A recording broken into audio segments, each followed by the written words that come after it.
Nah, lu gimana sih sebenarnya kalau kan lu jadi presiden udah berapa tahun nih sekarang total? Eh, 6. Enggak, belum. belum. Ini masuk ketiga. Masuk ketiga kan? 3 tahun. Apa sih biasanya lu ini juga buat pelajaran buat yang lain ya. Lu megang suatu komunitas yang udah gede banget, bahkan cabangnya udah ada di mana-mana satu Indonesia. Lu 137 mal. Bener, dan 137. komikanya juga belum dihitung Komikanya 2709.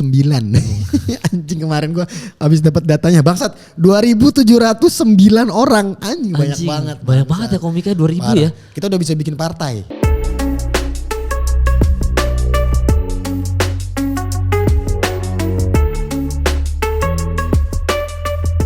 Selamat datang kembali ke Bertahan di Industri dan bintang tamu kali ini gue ini sedikit deh, flashback sedikit lah ya, mungkin buat netizen ada yang tidak tahu ceritanya.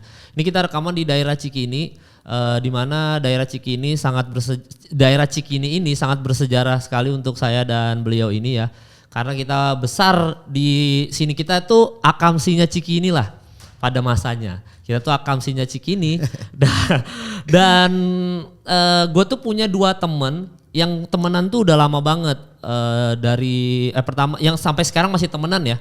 Kalau di dunia perkampusan itu yang sampai sekarang masih temenan itu Jovialda Lopez, itu satu kampus sama gue dulu, sama-sama teater, ospeknya bareng. Nah, teman terlama kedua gue berarti dari semenjak gue pindah pertama kali ke Jakarta, beliau ini yaitu adalah Ajis 2000, karena dari tahun 2008 gue udah temenan, bahkan pacarnya pada saat itu saya kenal sekali. Saya pernah ikut ujian UTS-nya jadi talent. Iya, betul. UTS apa UAS tuh Jis ya? Lupa gue. Itu masuknya praktika. Oh iya, praktika. Nyebutnya praktika. Praktika ya. Terus gue jadi talent lu. Nah kalau teman paling lama di dunia stand up comedy kan Randika Jamil. Karena kan gue satu kamar sama dia. Di dunia per MC-an teman terlama ya Gofar, Adit gitu-gitulah. Nah lu tuh lu sama Jovi adalah teman terlama gue semenjak gue pindah ke Jakarta pertama kali. Karena gue kenal lu 2008, berarti sampai sekarang udah 14 tahun kita temenan Jis. Anjir, 14 tahun ya? 14 tahun kita kenal tuh. Bahkan sebelum stand up. Sebelum stand up, bahkan satu kampus, karena lu kan panitia ospek gua. Lu si Rengga siapa? Bukan, gue bukan. Gareng. Ini gue tim Hore, tim Sorak. Belum jadi panitia. Oh belum. Karena lu 2006 ya. 2005. Gareng 2005 panitia. Panitia inti, ya betul. Kalau gue masih yang tai lu, ya gitu-gitu. Yang bagian-bagian gitu. Colongan-colongan MC, lu Angga Licek, colongan-colongan MC tuh, colongan-colongan. Dan lu tuh di 2008 itu kan Madsen terakhir, berarti lu nggak ada Madsen dong, yang 2009 kan nggak ada ya Jis ya? 2009 kita mau bikin nggak diizinin kan, bikin ospek itu nggak diizinin, terus kita bikin panitianya aja, belum bikin apa-apa, diskorsing semua. Iya, emang anjing tuh. Yang polisi masuk tuh kapan Jis? 2009 ya? Polisi masuk tuh 2009 bulan puasa. Anjing, tiba-tiba ada polisi masuk kampus kita teman-teman, dan itu viral sekali ya. Disitulah akhirnya mata seni sudah tidak ada lagi, bahkan yang ospek-ospek jurusan juga udah nggak ada. FFTV sempet ada. Lu ada ya? Gua nggak ada, maksudnya sempet ada tuh beberapa jurusan teater kayak bikin deh. Colongan deh. Iya ada 2009 ya. Ada kayak bikin. Karena kan makrab sendiri kan. Sebenarnya kan itu kan kalau di kita mungkin teman-teman di luar mikirnya ospek IKJ parah. Lucu tau ospek IKJ tuh. Itu lucu. Ospek IKJ tuh menurut gue bukan ospek, malah kayak cuman lu dilibatin dalam sebuah acara, tapi lu nggak punya hak aja buat ikut campur di rundownnya gitu. Lu tinggal ngikutin dan mainin. Nah kalau yang gue perhatiin dan denger dari teman-teman kampus lain, ospeknya mereka lebih parah mal. Kalau gue mungkin lu berbeda pendapat gak apa-apa, tapi kalau gue ngerasa ospek IKJ atau kita nyebutnya Madsen ya, mata seni. Itu lucu-lucuan aja. Karena kalau lu inget-inget, lu nggak bakal nginget marahnya kan. Kalau gue inget dikerjain, gue inget anjing lucu banget ya, ketawa gue tuh. Gue nggak ada emosinya, nggak ada dendam gitu. Iya benar, kecuali sama ini doang aja, Mapis dan si Pam sama ini ya, mata-mata. Anjing gue kesel banget. Nah mata-mata gue itu yang si Robi Ertanto ya? Yang sempat masuk penjara gara-gara narkoba tuh. Iya, director itu. Iya, director itu. Itu angkatan gue tuh. Angkatan lu tuh, itu mata-mata gue, anjing gue sampai sekarang kesel banget gue. Anjing tiba-tiba, salah gue cerita apapun ke dia kan. Makanya pas udah di dunia perfilman masuk, ketemu si Robi lagi, gue kayak, mal kan gue mata-mata lo, iya tau lah anjing kan lu yang. Tapi itu ada filosofinya loh. Apa itu? Kita masuk tempat baru, jangan terlalu terbuka sama orang. Iya. Itu mengajarkan kita sebenarnya mata-mata itu kan lu kan cerita nih. Oh gua dari Kalimantan, gua ini senior orang ini nyebelin nih, yang ini nyebelin nih. Cerita. Tai ini kan diaduin kan. Karena di real life itu bakal ada orang seperti itu Mal. Oh gitu ya. Iyalah, lu kalau cerita sama orang, orang itu bisa cerita lagi ke orang lain kan. Nah itu mengajarkan kita buat ya udahlah kita masing-masing aja gitu tau. Oh gitu. Gitu tau. Kalau konsepnya Sipam apa berarti? Konsepnya Sipam itulah bos-bos yang gimana lu udah ngedrop banget, udah kerja kan kita kan di industri seni ya. Iya. Contohnya anak-anak desain lah. Desain grafis atau interior atau lain-lain itu udah begadang bikin apa, revisi terus. Iya. Ya kalau lu kalau lu mental lu nggak kuat lu bakal mundur. Tapi di Sipam kalau pas Sipam tuh yang gue rasain ya, lu tuh akan digembleng banget, parah banget itu mainnya mental tuh. Itu kacau tuh mental.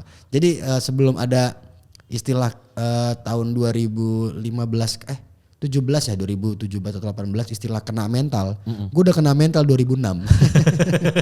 Pas lu pertama kali masuk ya. Pertama kali. Anjing gue aja sekali diculik Sipam, udah tuh disuruh ngerokok lu gitu-gitu anjing. Wah, gue tuh cuma cerita satu doang karena gue kan disuruh jalan kaki dari Tugu Tani kan. Oh iya.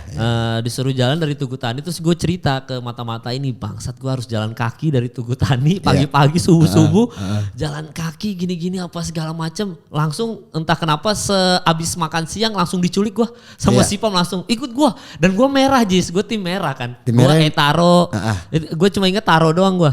Taro, tim merah, udah itu kelar sih. Tim merah tuh ditandain. Iya ditandain, gue nggak tahu gue ditandain karena apa, gue juga nggak tahu ya gue ditandainnya kenapa ya. Tapi gue langsung anjing gue tim merah, gue ingat banget gue selalu diculik sama Itaro berdua, disuruh ngerokok lah apa, wah parah itu kena mental tuh, the real kena mental dan kita nggak berani ngapa-ngapain Jis. Ya enggak lah, mau ngapain lu? Iya. Kalau tim merah tuh biasanya tim-tim yang gaya-gayaan. Iya kayaknya ya. Pas lagi pramatsen tuh pas lagi baru daftar tuh gaya-gayaan so asik. Bisa gitu tuh. Atau anak-anak titipan biasanya. Maksudnya titipan tuh atau lu punya silsilah keluarga yang kuliah di kampus IKJ juga.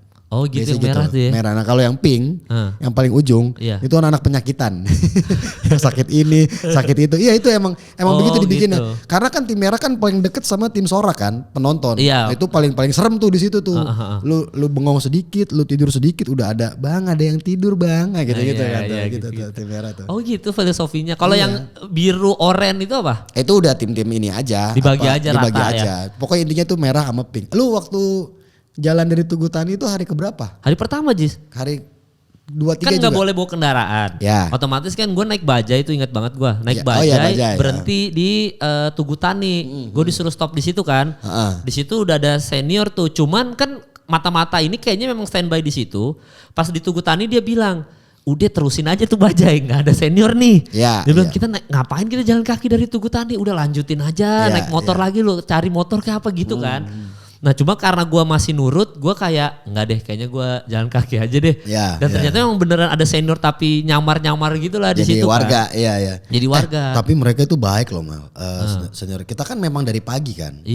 Kita kan datang tuh kalau nggak salah acara itu jam 6 ya, apa setengah 7 ya gitulah. Pokoknya udah subuh udah pada berangkat kan. Berangkat ya. Itu tuh Mal.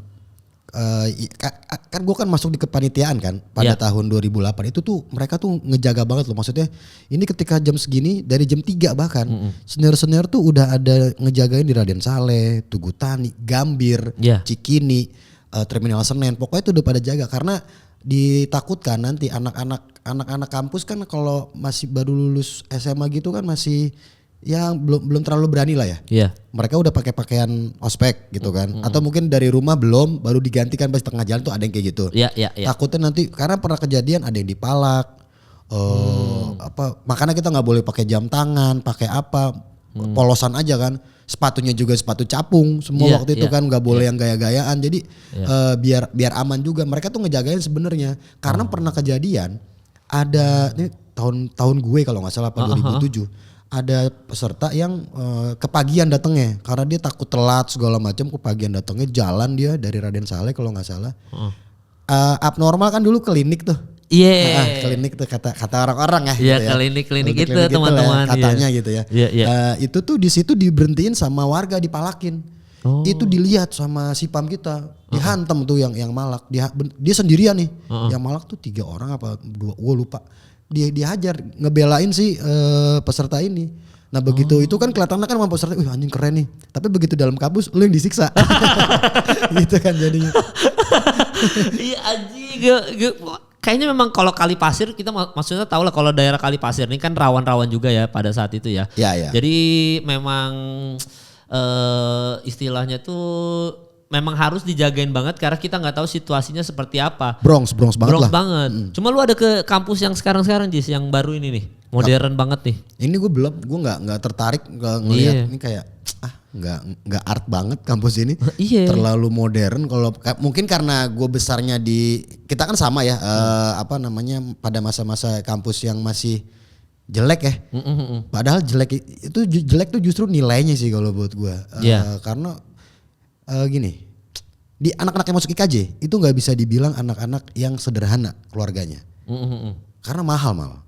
Lumayan. Waktu lu berapa masuk? 12 juta gua, ingat banget. Di 2008 tuh lumayan. Nah pas gua di sinema, fakultas sinema aja pas 2006 itu masuk 18 apa 19 gue lupa. Iya lebih mahal, karena tadinya kan gua mau ngambil FFTV juga, jadi nggak jadi karena lebih mahal aja. Mahal itu kan? Iya. Nah, paling murah kalau nggak salah pertunjukan memang, cuman itu kan kalau pada tahun itu tuh gede banget, sekarang juga lebih gede pasti. Pasti. Jadi tuh itu kampusnya jelek, tapi isinya tuh orang-orang yang bisa dibilang bukan orang-orang menengah ke bawah, menengah ke atas, tapi kita nyaman gitu. Nah ketika ini makin mahal bayarannya dan kampusnya makin bagus, gue malah ngeliatnya aneh banget.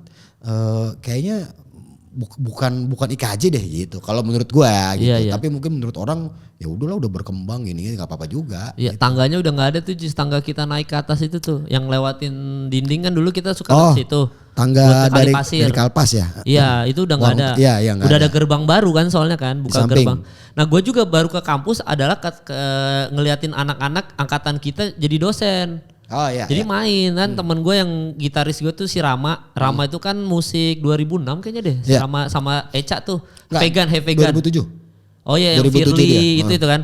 Nah si Rama 2007 ini anak musik udah jadi dosen musik. Oh iya. Nah terus gue disuruh datang, ayo ke kampus aja. Terus gue datang, anjing modern banget sih. Gue bilang luasnya, teater luasnya kayak anjing jadi keren begini ya. Semenjak kebakaran itu kan kebakaran konspirasi juga katanya supaya luas mau direnovasi. Gosipnya begitu. Makanya bilang, anjing jadi keren banget gini dan suasananya udah jadi kayak binus. Iya maksudnya kan kalau dulu IKJ itu kan gimana ya, kan homey gitu ya, maksudnya rumahan. Lu tau lah gue tidur di bawah luas kan sama anak-anak semua tuh. Di RBT itu. RBT, gue tidur di situ. Yang bangunin gue dosen bapaknya Nuansa tuh siapa? Jose Rizal Manua. Oh Bang Yos ya. Bang Yos yang kadang-kadang bangunin kita tidur atau kalau siapapun lah yang mau dosen pagi atau Bang Ucok apa segala macam. Bangun kelas mandi dulu pada mandi gue. Jadi suasana itu tuh, suasana kampus 24 jam itu berasa karena situasi kampus juga kayak di rumah aja. Mau warkunya apa segala macam. Sekarang gue kayak anjing modern gini keren. Gak ada keinginan nginep tuh, gue kayak anjing gue kalau kuliah di sini gue pulang sih. Kan lu dicengin just setiap pulang. Iya, dulu mah lebih baik kita nongkrong daripada pulang karena dulu di doktrinnya membangun relasi. Padahal mah nggak ada. Relasi mah di luar aja anjir, nggak ada dulu mah itu. Tidak ada membangun relasi, itu lebih ke mabok itu di kampus. Enggak, cuma beneran Jis, relasi ngomongin soal relasi ya. Gue setiap kali syuting, mau itu syuting film ataupun syuting iklan apapun itu ya, kita berdua terjun di dunia itulah setelah kita pada selesai dari kampus. Kan gue nggak lulus ya gara-gara stand up comedy. Lu nggak lulus ya? Nggak lulus gue. Gue kan waktu skripsi gue suci 2012 itu. Gue cuti dulu karantina kan, karena waktu itu masih karantina sistemnya masih gue sama anak-anak di dalam satu rumah. Terus habis itu udah gue ikutan stand up, gue anak-anak skripsi angkatan gue nggak ikut, gue lengkap 1 tahun lah, satu semester. Nah abis selesai suci kan syuting film tuh anak-anak nih semua anak-anak komik syuting film segala macam gini-gini, baru gue ada waktu senggang gue main ke kampus. Pas gue main ke kampus, nah ya abang-abangan mah sulit lah ya. Abang-abangan tuh udah ngomong kayak ngapain lu skripsi? Udah lu kan udah jadi orang yang lu pengen semenjak lu masuk seni pertunjukan. Ngapain lu ini lagi, ngapain lu kuliah lagi, udahlah nggak usah skripsi. Gue digitu-gituin Jis.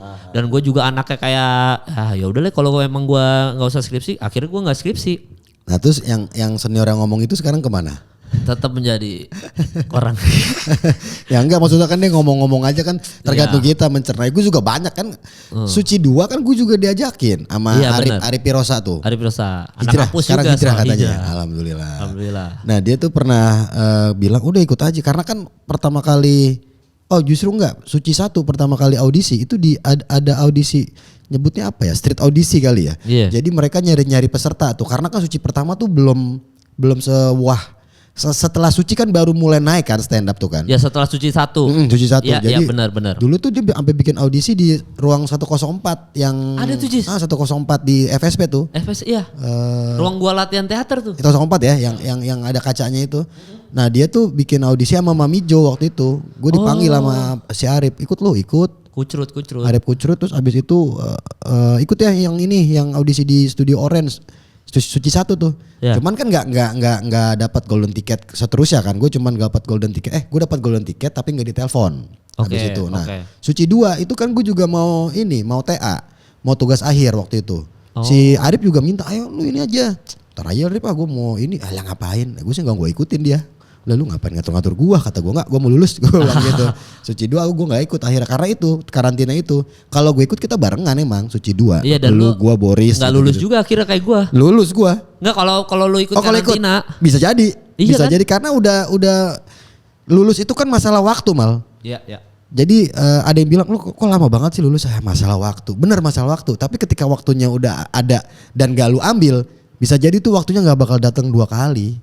Gitu. Iya benar sih. Andai kata gue nggak ikut Suci 2, itu tuh waktu gue untuk lulus tuh sebenarnya. Ya. Karena gue masih semangatnya belajar tuh. Betul. Semangatnya belajar, habis kelar Kucing Hitam juga semester 6. Anjing nih semangat. Susah tuh Kucing Hitam. Yoi, semangat belajar nih. Tiba-tiba ketemu audisi itu kan gue gara-gara Bang Ence juga gue ikutan stand up tuh. Iya, Ence senior kita di stand up juga. Waktu itu kan yang berangkat ke Comedy Cafe itu gue Babab.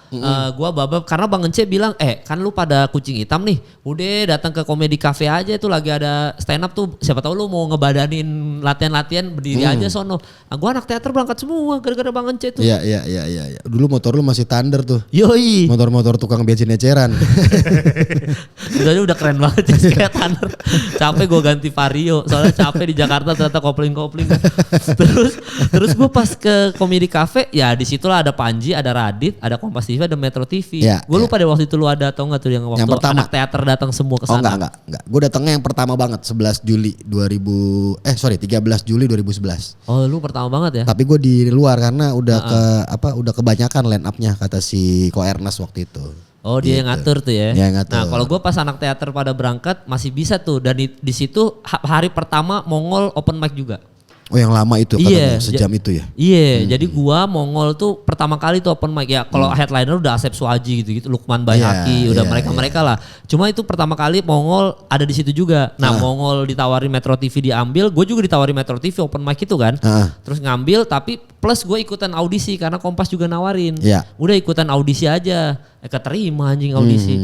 Udah dari situ udah jalannya berubah tuh, emang gua nggak harus lulus IKJ dah tuh dah. Gue kayak anjing gue udah gak lulus IKJ. Tapi kalau kembali lagi soal tadi lu bilang relasi soal kita nongkrong malam di kampus ya. Gue setiap kali syuting entah DOP entah soundman pasti anak kampus. Artnya deh. Iya. Mal anjing. Si itu Raymond anjing. DOP-nya Fajar kan. Ya, angkatan gue. Dia bilang kayak angkatan lu kan itu. Mal gue anjing lu Mon gitu. Maksud gue hampir semua persyutingan apapun itu konten-konten gue selalu anak kampus. Cuma sekarang gue gak pernah ketemu. Iya. Tapi ini lu boleh percaya boleh setuju apa enggak ya? Iya. Kalau gue tadi nangkepnya itu relasi yang dibangun di tongkrongan kampus. Kalau gue. Iya. Tapi kalau buat profesi lu pada saat itu sebagai talent, itu tuh nggak relasi itu nggak begitu berpengaruh kecuali lu memang punya sesuatu yang dicari. Misalkan gini, lu mau main film. Iya. Mau lu kenal DOP-nya, lu kenal direkturnya, lu kenal semua sampai orang art semuanya, tapi kalau emang acting lu tai nggak bakal dipanggil, bener gak? Bener. Nah jadi tuh kalau menurut gue relasi itu tuh lebih ke relasi nanti di lokasi syuting, lu jadi lebih lu jadi melewati proses adaptasinya aja karena lu udah beradaptasi sebelumnya. Kalau gue, kalau gue tuh tidak merasa ada relasi pekerjaan dalam tongkrongan, tapi pertemanan mah iya pasti banget. Ketika ntar begitu gue lagi syuting tiba-tiba temen di OP-nya si waktu itu Pak Robi. Pak Robi Askamnya ada Ramon, ada Billy kan tuh seangkatan gue. Nah gue jadi lebih gampang ngeblendnya aja di lokasi gitu. Tapi kan semua kan balik ke skill, karena kalau yang salah tanggap sih rata-rata teman-teman bilang masuk IKJ kerja gampang, ya enggak juga, kalau lu nggak punya skill mah enggak gitu. Yang penting kita nongkrong sama senior, diajak kerja, emang diajak, tapi lu kan hanya sebatas diajak aja. Lu nggak akan bisa nge-upgrade diri lu kalau lu nggak nge-upgrade sendiri. Iya, gitu. soalnya cuma diajak sebagai Astrada atau enggak Askam, atau enggak asisten sound. Kan cuma jadi asisten aja jadinya kan. Iya, tapi kalau lu nggak diasah lagi skillnya segala macamnya ya percuma. Itu tuh hanya masuk IKJ tuh hanya mempermudah kita untuk nggak basa-basi kalau menurut gua. Karena ketika ketemu abang-abangan, ketemu Bang Ucok, ketemu Ayah Harja, kalau bagian-bagian di OP-nya Bang Aga, itu udah nggak perlu basa-basi, udah. Karena ntar tuh bakal entah kenapa tanpa kita memperkenalkan kita anak kampus, mereka udah tahu lu anak kampus ya, udah gitu langsung. Karena entah kenapa tuh kayaknya ya akan ada nggak tahu, kelihatan dari auranya mungkin, atau mungkin sebelum syuting pas PPM diomongin, oh ini Ajus nih IKJ nih gini-gini, pas di lokasi ketemu Bang Aga gitu-gitu, seru jadinya gitu. Tapi ilmu lo di IKJ kan kita timeline berstand up-nya sama nih Jis ya, timeline-nya kurang lebih sama. Lu sempet gitu gak jadi DOP atau sebelum ikutan stand up-nya gitu loh? Oh kalau sebelum stand up gue dari 2000, kan gue di Skorsing 2009 tuh, otomatis gue harus nyari kerjaan. Kerjaan yang beneran, karena waktu itu gue cuman bantu-bantu jadi co-talent, jadi Astrada 2 sebelum gitu. 2009. Pas 2009 gue tuh udah mulai jadi Astrada. Iya jadi Astrada tuh terus-terusan. Ikut ada anak 2005, mungkin lo kenal namanya Ibeng. Ibeng dulu Astrada 1-nya, gue Astrada 2, kita bikin iklan Nasdem waktu itu. Beneran iklan Nasdem. Yang main Ralinsyah gitu-gitu mal. Gue mah temen gue, circle gue udah seleb dulu. Terus, tapi circle-nya aja ya. Kalau gue mah di luar circle ya, karena kan gue kru waktu itu. Terus udah bikin klip ngasradain 2009, 10, 11. Nah 2011, pas kita abis, gue ngasradain Angga Sasongko juga sempet bikin iklan sama klipnya dia. Banyak lah beberapa Asrada gue asradain tuh. Cuman ngedirectnya itu baru bisa gue ngedirectnya pas kita bikin film pendek, inget gak yang LA? Yang menang itu. Iya. Lo kan main tuh. Main gua. Karena kan waktu itu gue punya history sama lu di 2008, gue praktika. Talent. Kuis kan itu kuis kan kita ya? Bikin kuis ya? Bukan, sitkom. Sitkomnya tapi live. Iya, kayak live, konsepnya bener. Live, studio tapi live. Nah itu karena gue punya history sama lu itu, terus gue ajak lu lagi main buat main talent di dulu nama filmnya Wawancara. Yang nulis Benedion. Iya, ada Abdur juga tuh ya? Abdur main sama lu di Depok tuh syutingnya tuh. Lu Abdur banyak tuh, Arianti Ciang. Iya di Depok tuh soalnya Di Depok di daerah kampus Gici apa gue lupa. Nah, yang nulis Bene. Nah habis itu Bene lanjut, gue antarlah gue di depan layar dulu aja. Karena lama nih kalau proses buat menuju film layar lebar, dan gue tiba-tiba di situ tidak tertarik buat, kayak gue nggak tertarik lah jadi director layar lebar. Jadi gue main kecil-kecil aja tuh, main klip, main iklan. Gue sempet ngedirect iklan, iklan beneran. Bukan iklan apa? Kok iklan beneran? Iklan beneran ya? Iklan pemerintah, ada puskesmas. Terus iklan brand kontrasepsi gitu-gitulah, kayak gitu-gitu mal. Jadi akhirnya sempet ya. Nah, film tuh pas gua bantuin lu di Comedy Consultant. Tak Kemal Kata Saya. Oh ya nih tadi gue juga mau bahas itu. Kalau ngomongin soal history kita berdua kan lu juga ingat, gue pernah bantuin lo, jadi makanya lu ajak yang ke project-project lu kan. Nah itu juga history kita berdua itu yang akhirnya gue langsung kepikiran gue ajak lu untuk Comedy Consultant. Buat yang belum tahu, ini Ernest Panji mengakui inilah. Comedy Consultant pertama kali di perfilman komedi Indonesia itu di film Tak Kemal Kata Sayang, Ajis 2000. Yang pertama, dan akhirnya sekarang dipakai oleh semua film-film komedi, bahkan film drama yang mau ada unsur komedi ada Comedy Consultant. Di hire pasti. Entah apapun PH-nya itu, mau Falcon, MD Pictures, mau itu Star Vision, pasti selalu ada Comedy Consultant. Jadi kalau misalkan kalian nonton film-film Indonesia yang ada komikanya dan itu lucu banget, bahkan yang tidak ada komikanya tapi itu lucu, itu pasti ada Comedy Consultant. Pertama kali ada Comedy Consultant itu di Tak Kemal Kata Sayang, Ajis 2000. Itu doang. Karena itu memang belum ada di saat itu Jis ya. Radit belum make. Radit justru belum bikin film kayaknya. Ya sebenarnya udah. Udah ya? Cinta Brontosaurus Oh, sama udah, itu udah ada. udah. Cuma memang belum ada yang kayak khusus bidangnya komedi konsultan dan dibayar as a komedi konsultan sebuah film. Iya. Belum betul, ada. Betul. Itu Ernest Panji aja ngakuin kok. Oh, Bang Radit tuh dulu bukan film pertama dia. Malam Minggu Miko. Malam Minggu Miko. Tapi kan itu bukan, emang dia komedi konsultannya juga sekalian. Iya, walaupun yang nulis skrip anak-anak semua ya Isman, kadang-kadang ngajak rame-rame lah Royokan, gitu. Iya. Cuma kan tidak ada yang kayak di lokasi, enggak harusnya lebih lucu gini. Yang ngasih tahu kalau untuk adegan lucu doang harus gini. Kan sekarang akhirnya dipakai sama semua orang. Karena kalau director, walaupun director dari anak stand up atau director yang punya sense of comedy gitu, kadang kan udah kepecah. Mikirin artnya kadang, bahkan mikirin wardrobe, dipusingin sama wardrobe-nya begini segala macam. Jadi emang di hire khusus. Kalau posisinya kalau di meja director director komedi konsultan sampingnya. Tapi kalau dipakai co-director, baru komedi konsultan di belakangnya gitu kan. Iya, biasa gitu. Kalau co-director biasanya nih yang anak-anak baru nih, anak-anak stand up, directornya biasanya kayak Fajar Bustominya atau Nugros gitu-gitu kan. Iya. Iya dan akhirnya tuh kita tuh, gue nggak tahu kalau dari angkatan lu kan rata-rata memang pada jadi DOP gitu-gitu ya. Gue sempat lo beberapa kali ketemu angkatan lu gitu. Tapi kalau di angkatan gue teater, emang rata-rata yang sampai sekarang masih ada di industri entertainment ini tuh, gua kayaknya masih untuk angkatan gue ya. Sebagai talent ya maksudnya? Sebagai talent dan masih di layar kaca lah, dalam pengertian kita masih ada. Iya sih memang. Iya masih ada, sisanya kan babab pun ya udah segitu-gitu aja. Babab angkatan gue babab. Iya angkatan lu, oh iya benar. Bang Ence ya udah, kalau senior mah banyak lah ya. Tapi di angkatan gue cuma gue tuh sampai sekarang tuh yang masih ada di industri ini. Masih bertahan, lainnya kuliah bener Jis, S2. Ya ngajar ya udah. Isi gitu-gitu. Akhirnya gak jadi, ya sulit juga ya, memang rezeki orang ada yang ngatur lah ya. Cuma tapi kan memang masuk teater bukan harus jadi talent. Iya sebenarnya ya. Jadi dosen apa segala macam.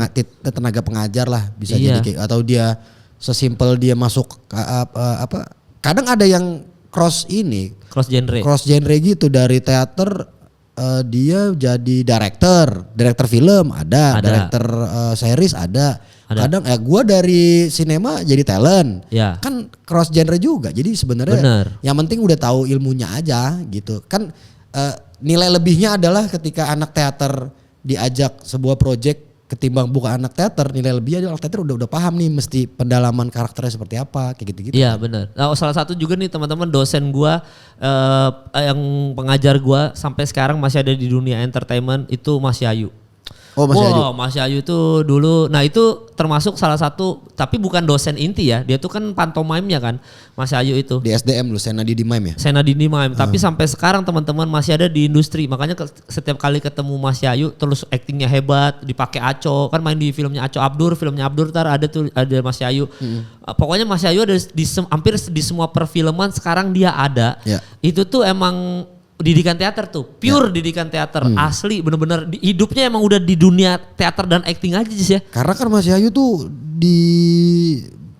ditempanya sama almarhum Mas Didi Petet. Iya.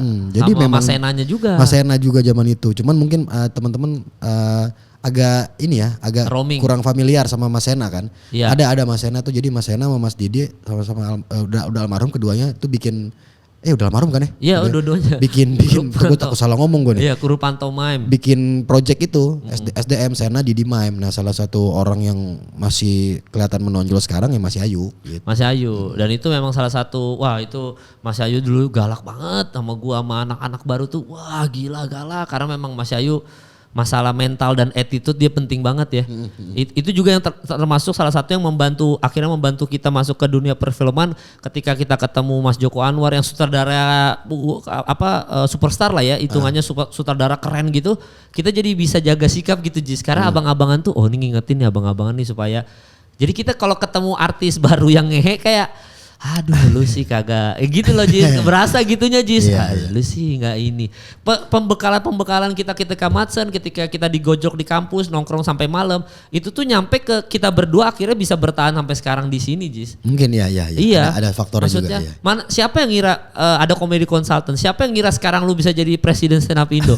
Nggak, maksud gua kayak maksudnya kita berdua tuh salah satu akhirnya hasil dari project IKJ yang ditempa pada saat IKJ masih old school zaman dulu gitu loh. Masih ada. Orang abang-abangan setiap ketemu masih sering ketemu Ajis Mal. Ya sering bang, orang gua kemarin baru acara bareng gini. Kita berdua masih karena di tempat-tempat itu tadi. Dan based on history kita berdua sering kerja sama dulu waktu di kampus. Jadinya kita pas gua anjing Ajis ikutan stand up terus lu jadi presiden stand up Indo, gua kayak gue tahu kinerja Ajis zaman kampus dulu gimana gitu.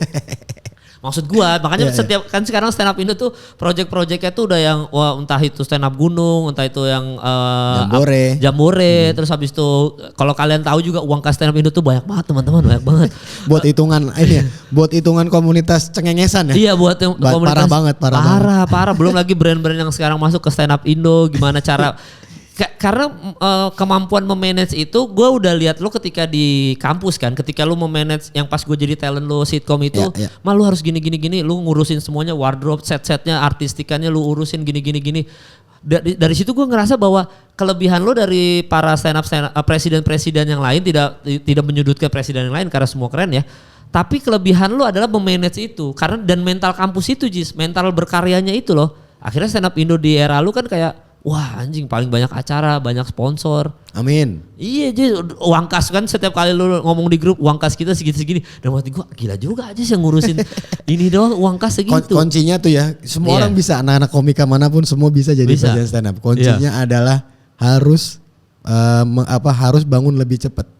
Karena ketika lu bangun lebih cepat lu bisa ngurusinnya lebih lama dalam hari itu. Oh gitu Jis? Iyalah kalau lu bangunnya jam 12 lu tinggal berapa jam buat ngurusin bergerak kemana nih kesini ngatur ini planningnya segala macam gitu aja sih. Nah lu gimana sih sebenarnya kalau kan lu jadi presiden udah berapa tahun nih sekarang total? 6? Enggak belum. Ini masuk ketiga. Masuk ketiga kan? 3 tahun. Apa sih biasanya lu ini juga buat pelajaran buat yang lain ya. Lu megang suatu komunitas yang udah gede banget, bahkan cabangnya udah ada di mana-mana satu Indonesia. 137 mal. Bener, dan komikanya juga belum dihitung komikanya. 2709. Anjing kemarin gua habis dapat datanya bangsat 2709 orang. Anjing banyak banget. Banyak banget ya komikanya 2000 parah. Ya. Kita udah bisa bikin partai. Bener, karena udah 2000, udah koalisi mah. Nah itu gimana lu begitu lu masuk ke dalam komunitas yang sudah jadi, lu ditunjuk jadi presiden. Apa yang langsung gue harus gini tuh gimana Jis? Yang pertama ya. Iya. Dalam sebuah komunitas atau paguyuban, komunitas, yayasan apa, semua yang lu sebut lah apalah itu ya, perkumpulan. Kita tuh harus punya dulu landasan. Itu paling penting itu. Oh gimana? Jadi dulu tuh belum ada ADART. ADART itu harus ada di dalam organisasi apapun. Kayak misalkan gue kan dulu kan ada, lu ada inget gak UKM Sendal? Iya kan buat ini cinta alam. Iya benar. Dulu jadi ada UKM Sendal namanya itu singkatan dari seni dan alam. Kan gue kan masuk kan gue 2006 masuk IKJ, masuk Sendal 2006, terus gue jadi ketua Sendal itu 2008. Oh sempat sih ya? Ketua umum seni dan alam. Wah anjing. Lu bayangin ini gue ketuanya, tapi gue harus presentasi ntar ke Bang Ucok, Padrina Deak, terus gue harus presentasi ke Panggong, the best. Zaman itu adalah the best Steadicam di Indonesia tuh, operator Steadicam tuh Pak. Terus ada lagi gua harus presentasi juga ke Pak Eros Evelyn Art karena dia anggota kehormatan. Wah banyak banget orang-orang, Bang Frans juga artistik the best Indonesia tuh. Gue masih kecil, ya itu kan anak kecil masih 2008, harus ngobrol ke orang-orang itu mempercayakan gimana UKM ini bisa oke gitu. Bikin rancangan ini, bikin kan ada wall climbing, segala macam bikin tuh. Nah itu tuh selalu ditanya, lu organisasi apa lu? Ini mana ada ADART? Ada. Baru di ADART apa panjangan sih? Anggaran dasar dan anggaran rumah tangga. Jadi landasan lu semua ada di situ tuh. Iya. Kita dulu nggak ada. Jadi pertama gua kepilih, ya udah ini kalau gue yang kepilih pakai gaya gue ya.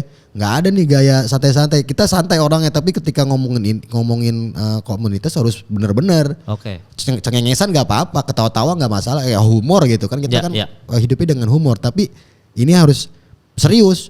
Jadi bikin ADART, terus kita dapat akte pendirian, kita dapat SK menteri. Itu tuh gue kejar tuh. Itu dulu yang gue kejar. Itu udah rampung baru ngapa-ngapain enak. Karena ketika mau ke sponsor, mau kemana, lu siapa? Lu kalau perorangan gue nggak bisa. Oh enggak kita nggak perorangan. Kita sekarang udah ada ininya. Wah rekeningnya juga atas nama kita itu masuknya di perkumpulan di Kementerian Hukum dan HAM. Kita klasifikasinya perkumpulan. Oke. Dan nanti mau bergerak ke PT, itu jangka panjangnya lagi. Ya. Nah jadi kalau caranya tuh itu doang tuh, bikin landasannya dulu. Kalau landasannya udah ada, kayak gini deh. Kayak lo mau bikin film, lo harus punya idenya dulu kan. Ya. Ide, tema, sinopsis dan lain-lain itu kan setelah ide keluar kan, premis gitu-gitu. Ya. Jadi kalau lo nggak punya landasannya, lo kenapa bikin film ini? Ya gue landasannya bikin film ini karena gue pengen menceritakan tentang kalau Bene misalkan ya, tentang keluarga yang keluarga Batak yang sangat terlihat patriarki dari ayahnya gitu-gitu kan, ada landasannya. Jadi bikin apa-apa udah enak gitu. Nah kalau stand up Indo tuh waktu itu belum ada, sayangnya ya belum ada. Iya. Di tahun pas gue megang berarti tahun ke-9 baru ada. Baru ada. Pas era lu kan? Iya pas gua. Ya soalnya pas Semi, pas Ernest, pas Awe masih santai-santai tuh semua, masih ya udah komunitas aja bergerak biasa gitu kan? Iya. Iya soalnya memang terorganisir semenjak era lu ini Jis. Makanya kan kayak orang-orang bilang Ajis lagi deh presidennya, nggak usah diganti-ganti gitu. Gue sih emang rencana gitu, ntar sampai gue nikah, gue punya anak, jadi minimal gue punya anak gue ulang tahun pertama dapat kado nih dari para om-omnya, baru udah gue udahan deh. Dari sampai situ ya. Tapi memang berarti lu harus bikin landasan itu pertama, harus bikin kalau kita masuk ke sebuah komunitas ataupun yayasan atau apapun itu landasan dulu ya. Terus habis dari landasan ngembanginnya kemana? Nah baru gue cari tahu nih, waktu itu ya gue cari tahu yang di apa namanya ya. Komika ini resahnya selain bikin materi, keresahannya apa? Oh masalah kerjaan. Selain masalah kerjaan apa? Masalah kok gue ketika gue ikut kompetisi di daerah lucu, ketika masuk ke Jakarta kok melempem. Oh ternyata di daerah-daerah ini belum ada apa namanya istilahnya tuh ya. Workshop. Nah waktu itu gue bikinin workshopnya. Waktu itu sempat mau ini kan gue kan masuk 2019 kan, udah dibikin tuh Ini kita ke Papua dulu nih. Gue udah mau nyiapin Gilbas buat bagian materinya, gue untuk bagian organisasinya. Jadi gue berdua datang ke Papua, muterin tuh ke Jayapura dulu, ke Manokwari, pokoknya muter lah. Papua tour gitu. Biar mereka tahu oh sekarang tuh bikin materi tuh udah nggak. Mungkin zaman dulu bikin materi kita kan semua sama ya, kayak masalah galau, cinta-cintaan. Kalau sekarang memang udah nggak relevan. Bahkan Bang Radit aja yang kita kenal dulu materinya galau dan jomblo lain-lain itu udah ngomong sekarang kita cari materi yang deket-deket dengan kita aja. Dia aja udah ngomong gitu. Ini maksudnya orang yang dulu terkenal dengan materi seperti itu aja tuh udah berpindah. Kenapa kita nggak ikutan berpindah juga gitu. Makanya kan dia sering ngomong tuh kalau di Suci. Komedi tuh deket-deket aja. Komedi tuh yang kita rasain aja. Jangan yang dibuat-buat. Lu siapa? Profesi lu apa? Komedi dari profesi lu aja. Kayak gitu. Nah itu udah mau berangkat tuh waktu itu. Cuman karena pandemi bangsat ini waktu itu 2020. Lu bayangin nih, gue udah ngatur tiket waktu itu Januari. Jadi gue Januari pertengahan tuh udah ngatur tiket. Wah ke Papua tuh segini. Tapi ini kalau flight langsung dari kota ini ke kota ini walaupun sama-sama Papua. Itu pertama jarang. Kedua kalau ada muter-muter lagi. Apa kita jalur darat nih? Wah udah cari tuh nyewa mobil tuh berapa. Tapi kan ya Papua kan ada beberapa daerah yang memang mesti kita ekstra hati-hati kan. Ini lewat sini akan aman gak? Ini akan bagaimana gak? Udah sampai segitunya. Tiba-tiba udah mau approval beli semua tiket dan lain-lain. Pandemi. Itu apa? Bukan lockdown. Apa nyebutnya kita waktu itu? Lockdown. PSBB. PSBB itu yang pertama kali yang 2 minggu nggak boleh keluar itu kan? Kayak gitu-gitu. Tapi diakalin ya, walaupun gagal di situ, berarti gue di bulan Juni atau Juli gue lupa kita bikin workshop via online. Minimal mereka tahu dulu lah gitu. Nah nanti ini kalau udah beres semua, baru tuh dibikin. Ternyata mereka tuh teriak-teriakan dari teman-teman daerah. Gue sih nggak peduli teman-teman di Jakarta ya. Maksudnya teman-teman di Jakarta nih kayak lu, terus Gilbas dan lain-lain itu udah tahu mau ngapain. Masalahnya adalah yang belum tahu mau ngapain ini mesti diapain nih biar dia tahu mau ngapain gitu. Jangan sampai mereka malah bingung mau ngapa-ngapain. Karena tujuannya gue adalah nanti bukan hanya memperkaya elu, memperkaya Gilbas, tapi memperkaya yang lain juga. Memperkaya dalam artian kaya akan ilmunya pertama, yang otomatis akan memperkaya finansial. Gitu kan, semakin ilmunya banyak makin lucu kan, stand up kan dicari lucunya. Semakin lucu orang-orang denger banyak kerjaan masuk. Salah satu yang sangat-sangat contohnya itu adalah Marcel sama Kiki. Itu contoh Marcel, Kiki, Bintang Emon tuh contoh teman-teman ini ya. Era lu? Bukan era gua nggak ngeklaim era gua, tapi lebih ke mereka itu bisa keluar dari gua nggak ngerti apa-apa, nggak bisa ngapa-ngapain, tapi mereka nemuin akhirnya.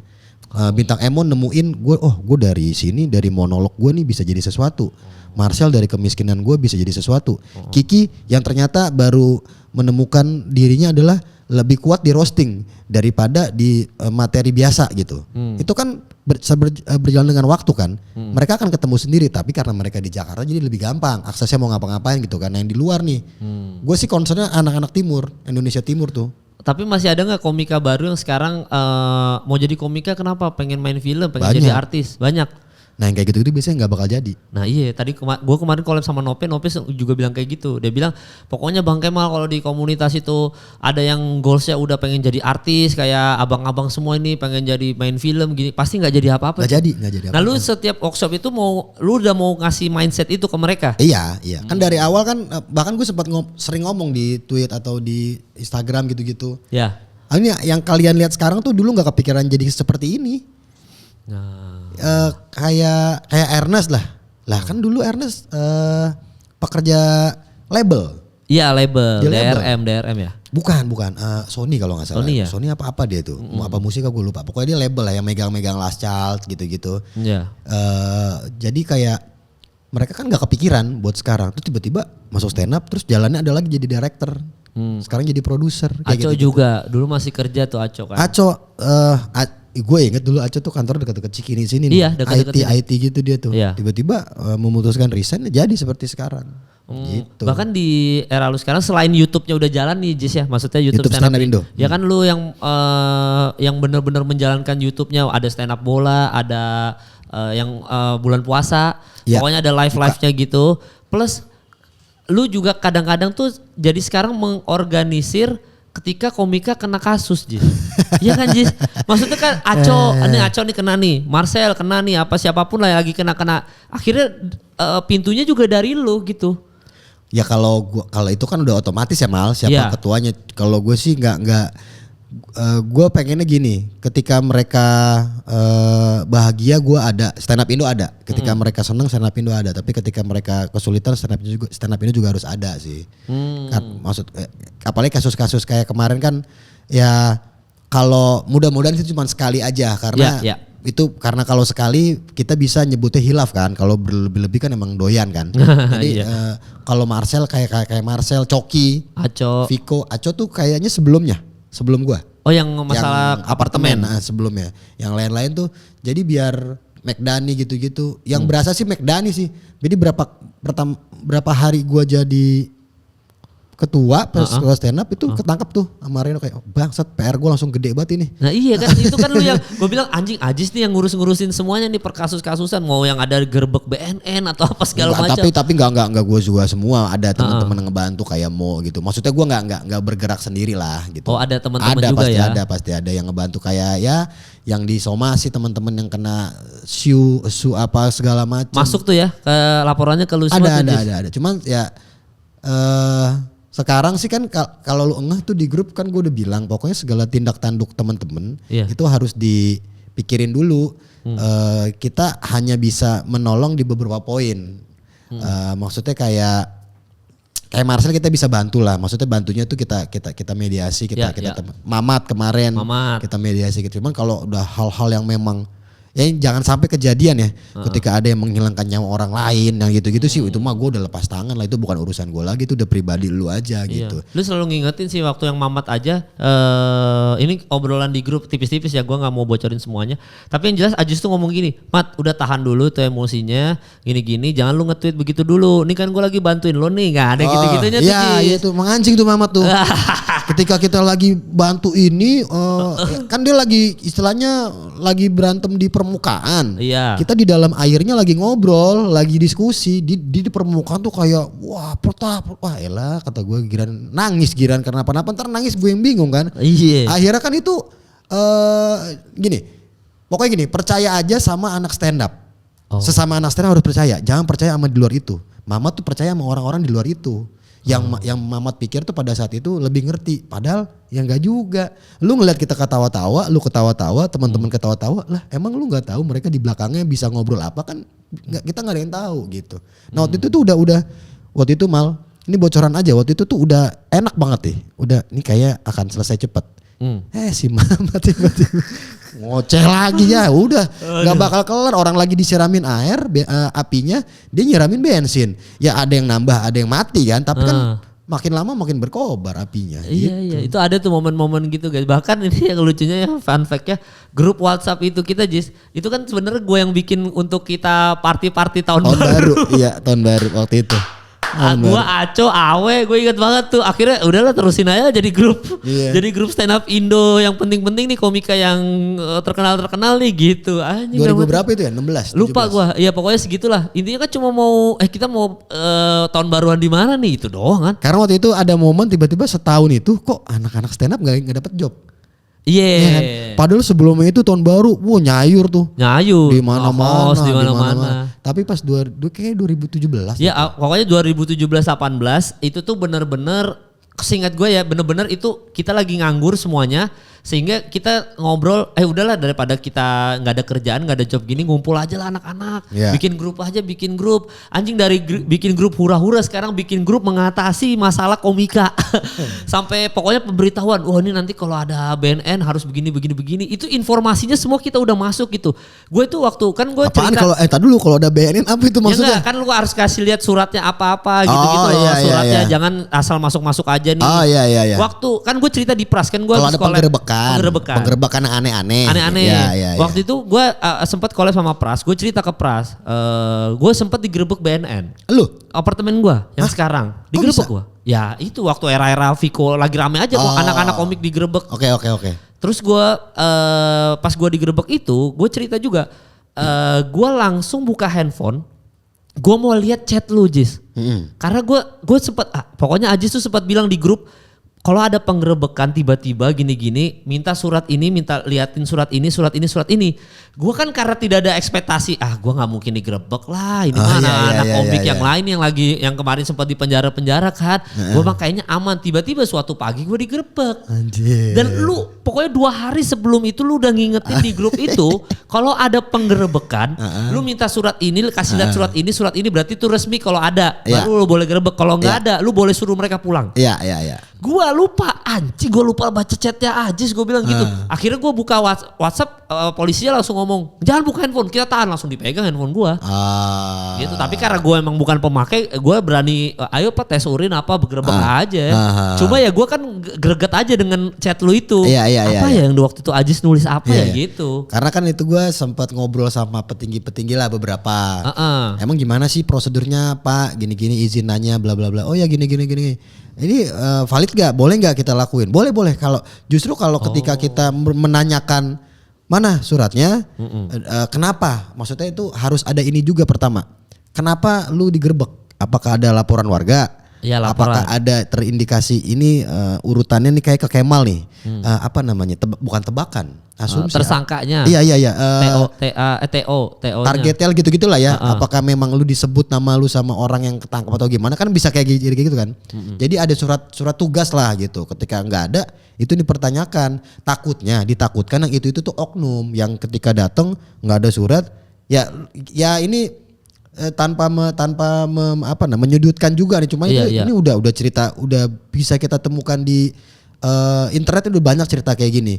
Ketika datang nggak ada surat, terus tiba-tiba ini barang siapa? Nah gitu-gitu. Nah itu oknum tuh, bukan aparat atau petugas yang bertanggung jawab tuh yang gitu-gitu. Jadi emang oknum aja, dan oknum. Itu juga oknum seperti itu juga tidak disukai sama aparat yang resmi gitu. Bener.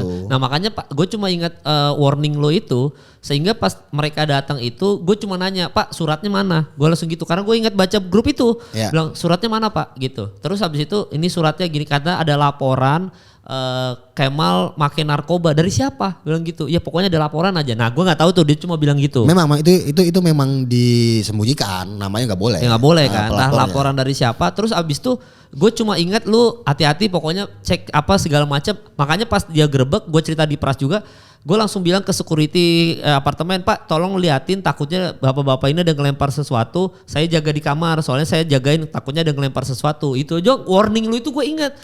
Tapi gue lupa minta surat yang mananya, makanya pas gue buka grup gue langsung ingat WhatsApp Ajis mana nih anjing, WhatsApp chat Ajis gitu. Tapi udah keburu nggak boleh buka handphone, sini langsung diambil. Tapi pas lu ngomong jaga takut ada yang ngelempar, reaksi mereka gimana? Ya gitu aja, marah-marah aja. Maksudnya kan mereka emang harus bukan acting marah ya jatuhnya ya, entah ya harus ya di Madsen tuh diajarin tuh, maksudnya harus ada yang mainin peran marah-marahnya, harus ada yang nenanginnya.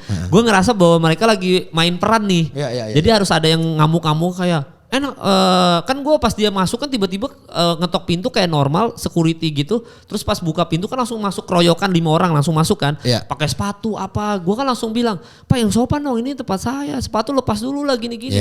Ada yang marah-marahin lah, lu jangan macam-macam mama gitu-gitu kan, harus ada yang acting supaya kalau gue memang beneran pemakai gue jadi takut.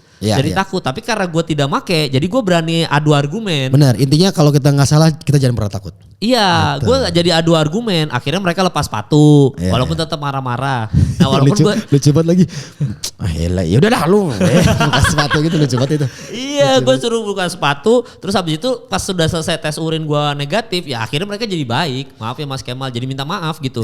Tapi ya di awal itu mungkin dia harus mainin psikologi kita, yang tadi kena mental kan kita bahas di ospek tadi.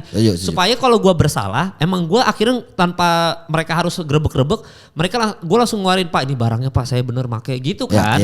Harus dibikin psikologi kita kayak terganggu gitu, makanya dan mereka selalu grebek kita kan di saat memang gak siap aja. Makanya kalau kita lihat penggerebekan Coki kan dia lagi gak siap, lagi koloran. Emang gitu masuk lagi nonton apa? Iya lagi nonton ceramah. MMA katanya. MMA lagi nonton lucu Smackdown. banget. Nah itu jadi kayak gitu. Nah semenjak era kepresidenan lu nih ceritanya itu dapat tuh informasi kayak gitu yang sebelumnya tidak dikoordinir sebelumnya. Jadi kalau misalkan komika ada kena masalah dari materi-materi mereka, kan gue yang ngelarin sendiri. Misalkan urusan Bang Zulham Zamrun masalah PSSI kemarin tuh yang sepak bola timnas Indonesia, kan harus gue yang inin sendiri. Aco cuma ngingetin kayak personal aja ngingetin, kayak Aco nelpon gue mal harus kayak gini, harus gini. Kalau Ernest ngingetin kayak Ernest lebih ke ya enggak Ernest enggak baik. Terus habis itu lu kenapa emang sama Ernest? Enggak, Ernest baik sama gue baik, nanti juga mau gue undang ke sini aman.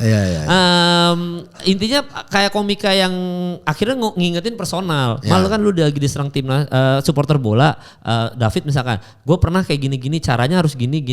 Jadi tidak diorganisir as a komunitas untuk penyelesaian masalah, tapi cuma ngingetin terus habis itu komikanya sendiri yang harus mengcover kesalahan dia gitu loh. Kalau sekarang gue ngerasa kalau ada kesalahan, lu kasih tahu step by stepnya, Sel nanti harusnya gini. Secara hukumnya yang gue dikasih tahu harus begini. Jadi dikasih tahu gitu doang, Jis. Gue ngerasanya. Intinya tapi kalau nggak salah nggak usah takut. Nggak usah takut.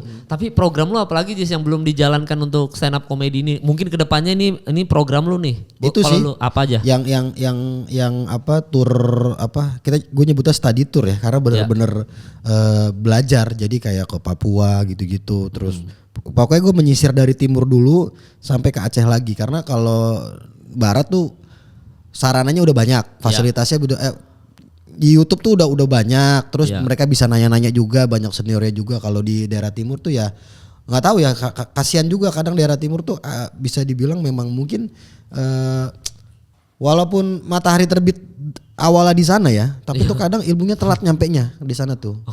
Segala kayak selalu telat segala sesuatunya. Gue nggak pengen di komedi khususnya di stand up telat, jangan sampai lah gitu. Karena karena stand up komedi itu salah satu sarana yang tepat nih untuk teman-teman di Papua kalau yang pengen masuk dalam industri. Kalau buat terkenalnya nanti ya, yang penting masuk ke industri dulu, karena di komedi tradisional gitu, di komedi tradisional seperti yang kita sering tonton di Lawak Group dan lain-lain kan jarang banget orang Papua, bahkan kayak nggak ada deh. Paling tuh mereka di dance kan, tari menari, vokal juga nggak terlalu banyak dalam segi musik. Nah di stand up ini karena semua orang tuh bisa ngelucu. Tinggal dikasih tahu aja step-stepnya gimana gitu. Semua orang tuh bisa ngelucu, tapi nggak semua orang tahu gimana caranya kan. Gitu. Jadi itu target gue tuh dari timur, menyisir ke timur, sama gue juga pengen kemarin tuh kita hampir bikin hampir nge-manage acaranya HUT Bayangkara. Wah anjing. Ulang tahun Bayangkara tuh, ulang tahun kepolisian. Hampir kita yang manage, cuman gak jadi waktu itu. Gue udah ketemu sama beberapa dirut bagian kasat ini segala. Udah ketemu, udah ngobrol di kantor, udah ngobrol. Cuman nanti belum sempat karena pengennya biar nanti di edukasi juga, jadi dari pihak kepolisian juga tahu. Misalkan ada laporan-laporan orang-orang yang tanda kutip nggak suka doang nih. Ini nih ngatain ini padahal itu kan konteksnya komedi gitu. Jadi mereka justru pengen ada lomba stand up. Makanya bikin kemarin tuh yang Egi itu. Nah, itu kan harusnya tadinya mau kita yang manage cuman nggak jadi, mungkin di next event sama bapak kepolisian kita bisa masuk karena itu penting tuh. Jadi anak-anak juga tahu nih, kita sebebas-bebasnya ada gak sih hal yang mesti kita tahu juga, jangan sampai kebablasan. Nah itu doang, jangan sampai bablas aja kebebasannya kayak gitu. Iya, lu memfilter itu ya. Iya ada gitu-gitunya. Biar enak aja mal. Capek juga tahu tiap ini dulu tuh, wah ada masanya tuh. 1 minggu itu setiap hari ada laporan. Wah, itu ada masanya waktu itu tuh. Dalam seminggu itu ya. Ada laporan di sini. Ada laporan dalam ini naik. Wah anjing banyak banget nih bangsat. Ya gue ngobrol-ngobrol jadi capek lagi. Gitu. Iya, memang harus ada yang gatekeepernya sih. Maksudnya ngejagain, lu nge-tweet kayak gini hati-hati, harus ada gini, patternnya ini. Apalagi kalau misalkan sekarang isu pelecehan seksual, segala macam harus ada yang jagain. Kalau enggak. Oh enggak, kalau gue tidak akan mengarahkan itunya. Itu adalah kebebasan berpikirnya tiap individu. Okay. Kalau gue hanya bilang di sini yang aman tuh ini, yang nggak aman ini. Nah lu mau ngambil yang mana? Gue mau ngambil yang nggak aman. Ya silakan. Gitu. Tapi resikonya lu tanggung. Ketika tapi bukan berarti gue akan lepas tangan. Yang penting ya kayak inilah mal. Kalau lu punya adek kan, adek lu kasih tahu nih siapa Inul namanya. Iya. Nul gini.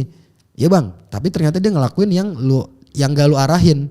Ya lu kan gak mungkin ninggalin, paling lu cuman keplak dikit, lu gimana sih, udah sini gue urusin kayak gitu-gitu. Masih tetap ada itunya, kecuali tadi ya hal-hal yang memang amit-amit tadi menghilangkan nyawa orang, wah yang parah banget, gue sih nggak akan ikut-ikutan, itu mah udah urusan lu, ngapain gue belain gitu. Iya bener. Karena kan lu punya kesempatan buat nggak melakukannya. Gitu. Tapi ada nggak komika satu nih Jis yang ngikut terus sama lo, lu kasih tahu cara-caranya sekarang udah bener gitu, ada nggak satu komika? Marcel ya? Yang lu bener-bener bareng sama lu kasih tahu yang bener step by stepnya gitu. Marcel sih sempet nggak bener waktu itu, terus bener, terus sempet nggak bener lagi, gue perhatiin nih anaknya nggak, terlalu banyak orang-orang. Nah kita tuh kadang gitu mal, kita lingkungannya juga kayak banyak orang-orang yang nggak bener nih ini, tapi gue nggak tahu siapa gitu. Habis itu ada nggak? Kalau contoh yang bener aja ya, tapi ini bukan atas arahan gue. Contoh yang paling bener tuh yang bisa, ya Bintang Emon lah yang bisa kita contoh. Gimana caranya dia ngeritik tapi aman, ngeritik tapi banyak yang setuju. Nah itu tuh susah. Susah tuh ya. Susah tuh. Iya, karena yang udah ngeritik, yang nggak setujunya lebih banyak daripada yang setuju. Nah kalau Bintang Emon kebalikannya. Oh itu salah satunya ya, maksudnya yang lu pantau juga secara nggak langsung ya, perjalanannya gitu ya. Tapi itu nggak atas arahan gue ya, gue nggak mau ngeklaim itu pure dari BE sendiri. Dari Bintang Emon sendiri ya. Oh gitu. Tapi memang ya semoga nanti kedepannya stand up Indo ini ada pergerakan yang luar biasa. Ada stand up fest nanti ada. Ya stand up fest. Tadi mau bilang ada stand up festival juga. Nanti mau jadi PT segala macam gitu-gitu ya. Cuman nih gue selalu nanya nih pertanyaan terakhir ke semua bintang tamu gue. Kan ini bertahan di industri ya. Dan lu salah satu orang yang bertahan di industri. Walaupun waktu gue collab sama VJ Daniel dia bilang ngapain kita bertahan di industri, jatuhnya kita ketahan di industri. Anjing sempat mengganggu pikiran gue banget tuh kata-kata ketahan di industri. Iya karena dia bilang kita ngapain sih mal lu bertahan di industri, karena kalau lu bertahan di industri lu akan terkungkung di industri ini, jadi lu ketahan di industri, udah lu pikir out of the box dari industri aja supaya lu bisa. Jadi tipsnya bertahan di industri adalah dengan tidak mencoba bertahan di industri, Jis. Atau bertahan di industri lebih baiknya dengan cara berjalan di industrinya. Ya mungkin. Cuma kan komentarnya VJ Daniel tuh gue langsung nge-brainstorm otak gue ya. Cuma gue selalu nanya karena kan tidak gampang untuk bisa bertahan bertahun-tahun ada di posisi kita berdua lah gitu. Itu kan sulit, kita tuh ups and down, ada komika baru lagi kita tapi masih bisa ya setidaknya orang Ajis, kita mah kenal Ajis Kemal, kenal bisa kayak gitu. Itu kan nggak gampang. Nah lu tipsnya apa kalau dari lu Jis untuk bisa bertahan di industri komedi nih berarti kalau lu nih? Oh kalau gue jangan pernah nyaman itu udah pasti itu jawabannya dari Ernest pasti gitu juga. Jangan pernah ngerasa lu nyaman, lu harus itu mungkin tadi makanya jangan bertahan tapi berjalan. Kalau contohnya Ernest kan dia kan gak bertahan di stand up aja, industri iya, tapi dia gak hanya bertahan di dunia stand up comedy, dia berjalan tuh. Jadi pemain, director, sekarang produser gitu. Jadi itu aja, jangan nyaman sama satu bidang tapi berjalan nih, jangan coba bertahan tapi berjalan. Ya, sama jangan so asik. Oh iya, kalau itu mah dari kampus kita udah diingetin. Komika baru juga, artis-artis baru jangan so asik.